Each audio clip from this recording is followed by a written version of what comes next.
Donald Trump's hands are all over the coup attempt. With each passing day, it seems, new revelations come to light that suggest how intimately involved then-President Donald Trump and his advisors were in the coup attempt leading up to the events of January 6, 2021.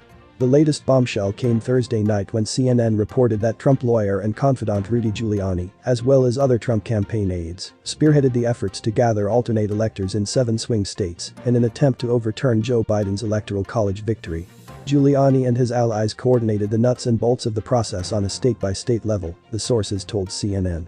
One source said there were multiple planning calls between Trump campaign officials and GOP state operatives, and that Giuliani participated in at least one call.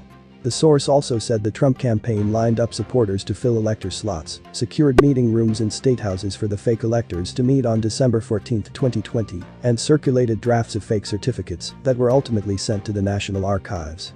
The goal of these efforts? To have Vice President Mike Pence declare a dispute about which electors to seat from those 7 key states, throwing the matter to the House where a Republican majority of state delegations would vote to recognize the pro-Trump electors rather than the rightful electors. That plot was laid out in a 2-page memo by John Eastman, a conservative lawyer working for Trump in the aftermath of the 2020 election. As CNN wrote of the Eastman memo late last year, the Eastman memo laid out a 6-step plan for Pence to overturn the election for Trump, which included throwing out the results in 7 states because they allegedly had competing electors.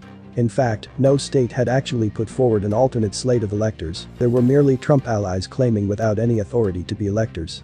As all of that was going on, Trump himself was actively pressuring Pence to throw the election back to the House, despite there being no constitutional backing for such a move.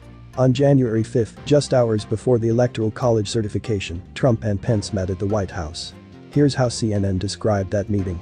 Pence came under intense pressure from Trump to toss out the election results during a meeting that lasted hours in the Oval Office. The vice president's chief of staff, Mark Short, was banned by Trump from entering the West Wing, the source said, as the president repeatedly warned with thinly veiled threats to Pence that he would suffer major political consequences if he refused to cooperate. The picture of all this reporting makes clear. Publicly and privately, Trump and those close to him were actively working to not only undermine public confidence in the 2020 election, but also to put in motion a plan to overturn a free and fair election. It's damning stuff. And, if the past few months have taught us anything, it's the more of this picture we see, the worse things look for Trump. His role in the scattershot legally suspect effort only seems to grow larger with each passing week.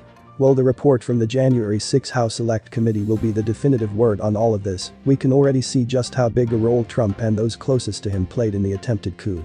What's even scarier than a sitting president actively trying to bend laws for his own personal gain? The fact that he is the current frontrunner to be the Republican Party's nominee in 2024. Thanks for watching, and please make sure to like and subscribe, and do not forget to hit the notification bell so you keep receiving the latest news from United States News Channel. Bye bye.